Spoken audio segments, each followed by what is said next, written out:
Good morning. Good morning. So, we're so happy to have you with us here today. Our topic today on this 27th day of April is 2025 is the virtues of spiritual living.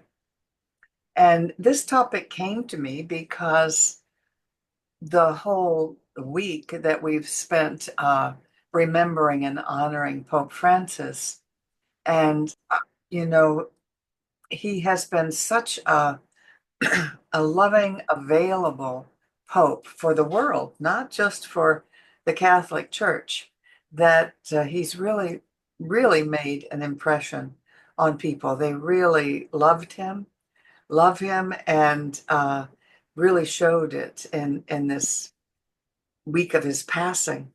And I watched many stories that I had either forgotten about or hadn't paid much attention to when they were occurring, because he was so demonstrative, as I say, not just to Catholics, but to the whole world, and considered it his duty to do that. He really was a pastor, more than just the head of the Catholic Church. And I started thinking because I was so impressed with his kindness, his caring for the little people, for the immigrants, for the poor, and it just had me thinking about the virtues of all of that and what virtues we promote in our centers for spiritual living. Because I realized it's not something we talk about very much in our talks. And, what do I mean by virtues? I'm thinking of the basic ones like honesty, compassion, uh, courage, and basically all boils down to love. But I thought, we really don't have to talk about them because what our basic premise is that God is love and that we are one with God. And those are the first two steps of every treatment, spiritual mind treatment or affirmative prayer that we do for people. It's the essence of what our practitioners and ministers do for people. And so the loving nature is in the action. It's ever present. And when I just think about when I first came into teaching, and my experience may be different from others because I was coming from 10 years of agnosticism, where I didn't believe in anything, any deity. And so, but of course, my childhood had been Catholicism, so I was very familiar with what my childhood ideas were. But when I came into the science of mind, as it was called then, it was quite different. It was me and God. It was a connection. I am one with it, with all of that. And so, what it did for me is it automatically made me feel more sacred and on sacred territory, and kinder and more loving, because you can't say the word God and say I'm connected with that without having that be part of your experience, or at least that's what I saw. And so we don't have to talk about it. We don't have to talk about the virtues and the importance of demonstrating them because it's in everything we do. And certainly, I would say that, my experience with our people, our practitioners, our ministers, is they're very loving, they're very helpful, they're very kind, they're very courageous, and so it's in the life itself.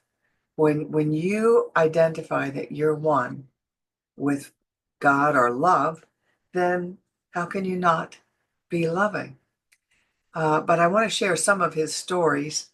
And is there something you want to say Oh, before not I a word, rattle on? not a word. No.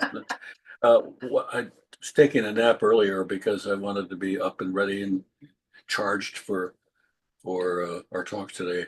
And I asked, what should I tell people? What do they need to hear? And what I heard was tell them that they're not terminal, they're eternal. And live your life like you are eternal, not like you are terminal. Oh, that they are not terminal. Yeah, Okay. and what They was are not yeah, and eternal. what's striking is that living your life as if you're terminal, meaning, I've got to get everything I can done before it's over. I've got to make sure that it isn't over any sooner than it has to be. It's kind of a survival strategy for living as opposed to an eternal strategy for living. But also, if we're eternal, it means that the things we're doing right now will continue to have a life for a very long time, as opposed to out of sight, out of mind. That was yesterday. In this notion of eternality, there's no yesterday. There's always. And so imagine every action that you take is an always action, is an eternal action. And I think therein is a very powerful part of our teaching. One of the reasons that we teach our children these principles, these values, is because they don't know them. They don't understand. They're born hungry and in need, and it's all about them. And that's fair. And our job is to teach them. Hopefully, we get to a point where we don't have to be taught anymore. That we've actually come to terms with it and decide it really is. We are eternal. Anyway, so now you can talk for the rest of And it. that's nice to think about the Pope Francis too, Yeah, that he's not gone, that he is eternal, yeah. and he gets to continue with his love and his good work. Without a wheelchair. Right, without a wheelchair. One of the things that I wanted to share a story was of a little boy named Emanuele in Rome, and Pope Francis had asked, the children to come forward with questions, and so Emanuele nervously stepped up to the microphone, and when he reached the front, his courage gave way to tears, and he couldn't speak. And so the Pope gently said, come on down, and he went and sat in his lap, and as he whispered his concern to the Pope, um, he asked if he could share it with the audience, and he said yes. He said his father had just died, and he had been a kind man, but he was not religious. He had had all of his 8 children baptized, but the little boy wanted to know, was his father in heaven? He was worried about him because he hadn't gone to church regularly. And so Pope Francis thought about it for a while, and the air grew still. And he spoke then, but not with theological jargon, but with a pastor's heart. And he said, your father did not have the gift of faith, but he had his children baptized. He had to have a good heart. God is the one who says who goes to heaven. But how could a father who loves his children that much be far from God? Then in classic Francis form, he added, we all have the same father. God has a dad's heart. The crowd melted, and Emanuele smiled, and the Pope ruffled his hair. I just think that was so kind. Mhm. It's not Catholic doctrine,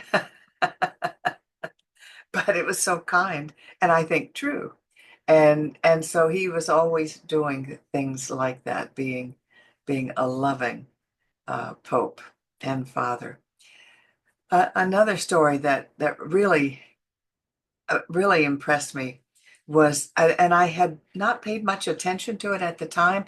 The Pope doesn't get a lot of his time in the U.S., but he had gone to Chile. This was in like 2016, pretty early in his tenure as Pope. He had gone to Chile because there was the country Chile, and there had been a lot of scuttlebutt about sexual abuse of minors. And Pope Francis's tenure as a Jesuit had been in Argentina and then a neighboring country, and he just couldn't imagine this. And he went to talk to his friends there. They all vehemently denied it, the bishops and whatnot. It was just all made up, and he believed them. And he scorned the victims and the people complaining. He really just fussed at them because he thought they were lying and making it up. which was probably his least the moment he was least proud of his time as a pope in hindsight, because when he went back to Rome, he formed a committee, an investigative committee, to go back to Chile and really find out what was going on. And he found out that the whole country uh, was just in a terrible state of rampant abuse, rampant childhood sexual abuse. And when Pope Francis found out the truth, he was just horrified. He called all of the bishops from Chile over to Spain, I mean to Italy, where he was at the Vatican, and summarily fired them all. And that for him was quite an action. And I don't know definitely what firing means in this sense, but I He know took he was action, one. He took action, and he didn't like to do that. of He course. he didn't do a lot of punishing for things like that, because he said, "Who am I to judge?" You know, and I think, well, you're the head of the Catholic Church, and the only major head in the world of a spiritual organization. And but he just saw himself as a humble servant. Who am I to judge? So he didn't do much punishing. Yeah, one of the things that impresses me about that story is that he got it wrong, Got it wrong. admitted that he got it wrong, Exactly. and then did his best to make it right. And I think when we can admit that we've got it wrong, and it happens every day somewhere because of the way we communicate or don't communicate, and go back and say, I need to make this right, we have we have done more than made things right. We've had the courage to say that my I strength was wrong. and my Mhm. value and who I am is not based on being right. Mm. It's based on the humanity within me and the ability and the willingness to find that humanity in every situation. And I think that's important. But I see it again and again as people take a position, and then what happens is the position takes them, and eventually they become closed-minded. They become closed-eyed. They don't listen. And the reason is, I've made up my mind that that makes me feel comfortable and safe. I'm not interested in the truth. I'm just interested in feeling like I've got it right. You know, Werner Erhard said, what was it? That our major value is being right and looking good. And, that really is sadly much of the human condition because, And much of the tradition of past popes. well, yeah, and because we're scared. Yeah. And, Yeah. we're scared that if we don't look good and we don't have it right, people will think we're dumb and wrong. And it's not much worse than that. So we defend false truths, we defend falseness because other people have told us that it will be safer if we do that. And we saw a movie some time ago. It was fairly recent movie, and it was titled "Don't Look Up." And there was an asteroid that was coming to the Earth to destroy the Earth, and the president's position is don't look up. And, The president of the country. yeah, just don't look up. We'll just do things normally, and it won't We happen. don't want any We panic or That's mayhem, right. so just don't look. It messes with our lives. And it just seems so absurd. And to do a movie with a title like that and a theme like that, except that there's a lot of people who are walking around every day saying, I can't look up. Yeah, I can't look up. I don't want to know the truth. I just want to know what I know is right and that I'm comfortable with. And then unfortunately, we surround ourselves with people who see the world the same as we do. And so the lack of diversity in opinion and in thought means that we have a false sense that we have all the information, and we don't. So I want to go back to my big wake up, which is live like you are eternal, not like you're terminal. And Mhm. and and add that to every conversation. If this is a conversation that I will be living with forever, am I saying the things that I'm comfortable with? As a kid growing up, I think I was probably around 18 or so, I developed an idea for how to behave properly. And my idea for behaving properly was, how would I feel if I read it in the paper tomorrow morning? And could I explain it to a judge? And very often, you can justify almost everything at the moment, but can you justify your actions if you have to read it and say, everybody else is going to see this? What do I think? Does this really work? And so I think, it's becoming more conscious of the value that we have and the impact we have on this world and on each other. How many times have you said something to somebody that you didn't think much of, and 5 years later they've come back and said, when you said that to me, it saved my life or it changed my life, or you have no idea how much it meant. Yeah. And and it's true. We are meaning makers. We make a meaning out of things that are said. We make meaning out of those things. So our willingness to be kind, is just so huge. And courage. An example of courage that the Pope illustrated was to speak out about unpopular things. For example, he himself blessed unions of gay couples. And this was a huge no-no in the Catholic Church. Yeah. But and he wouldn't go so far as to marry them. He wouldn't say they were married, but he blessed them, which was a huge step forward and took courage. Another thing that I think took courage was to speak up for the refugees and the immigrants that were coming from Africa up to Europe. As we have here in South America and Central America coming up to the US, these people are not coming because they're, gee, I'd just like to live in one of those northern uh, I'd like to live where it snows. no, they're coming because they can't live where they are anymore. They can't get food or they can't, something is happening that they have to leave to survive. And the Pope sees them all as people, not as the other. And that's what we all need to do and to understand it's just really easy to say, no, those people are not like us. They don't have the same color skin. What are they doing in our country? Well, guess what? When we came here, we weren't the same skin color as the Native Americans either. Yeah, Uh, what were they doing here? exactly.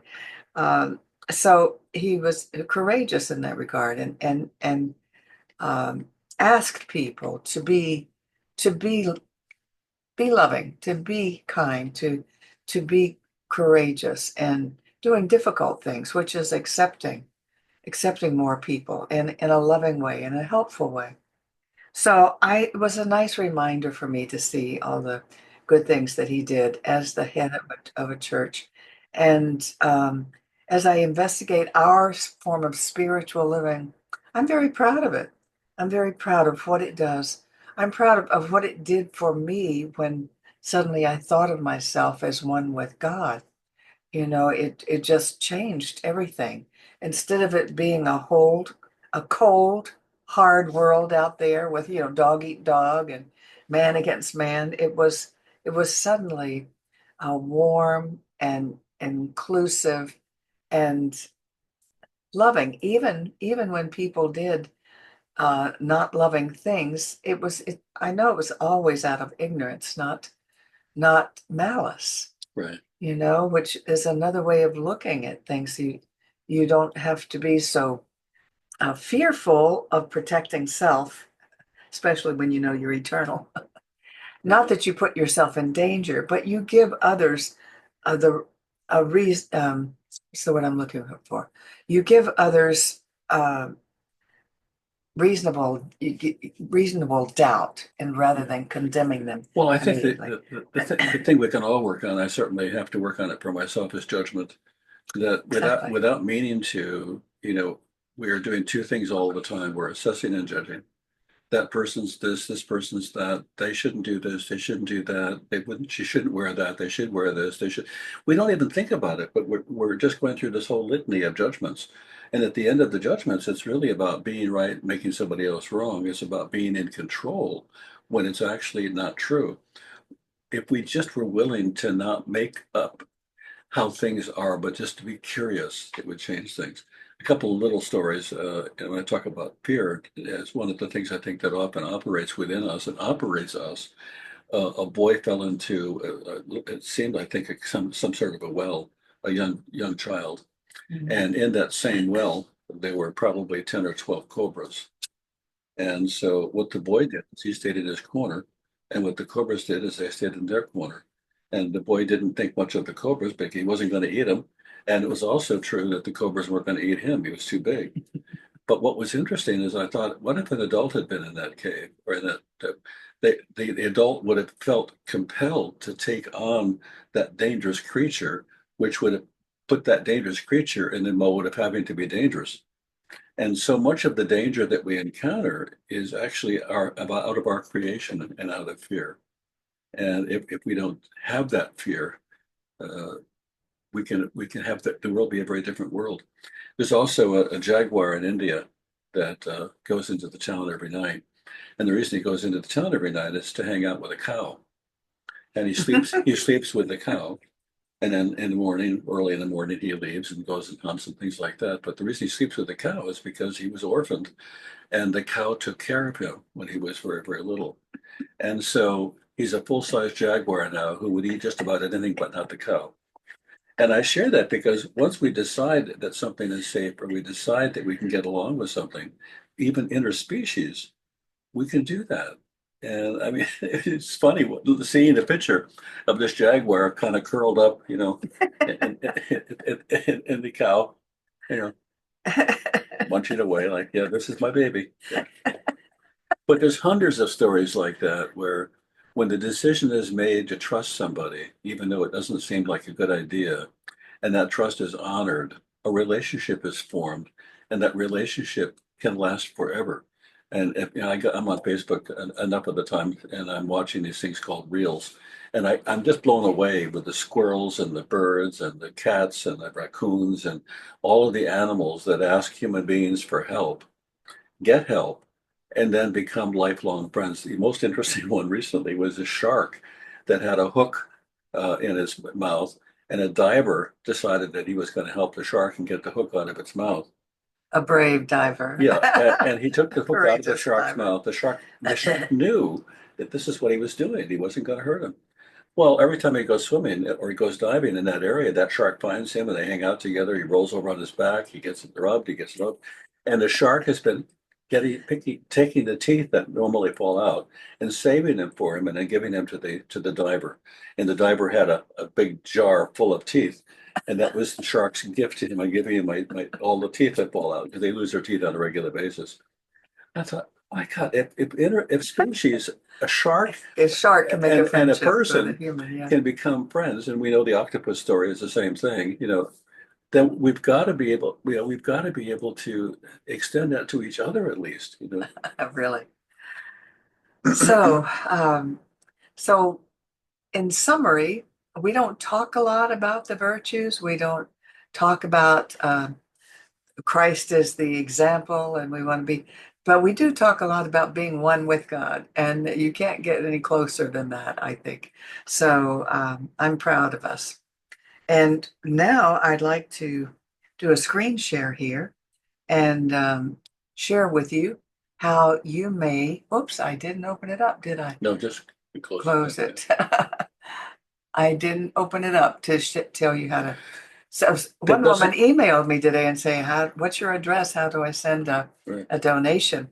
And of course, I sent her the address, but also told her that we have a website, Which CSL normally we have up, palmbeaches.org, not .com, .org. because we're an organization. And yes, and there is a button on the top that says ways to donate. So we certainly invite your sharing your financial good with us because we know as you share it, it multiplies and And you're not just for supporting, you. you're not just supporting us, you're supporting new people who come here. You're supporting the work that we do that can, in many cases, it was for us life-changing. And so, and I want to say something about all of our people here because we have probably a dozen, and there are roughly a dozen people that come on a regular basis. And the more time I spend with them, the more magnificent I see that they are, the more incredible. And I'm honored that we are bringing to us people that have the consciousness that we so look forward to being with and sharing. And we can help each other maintain that. And how we do that is we support each other. Indeed, indeed. And so And end the recording. we're going to end the recording.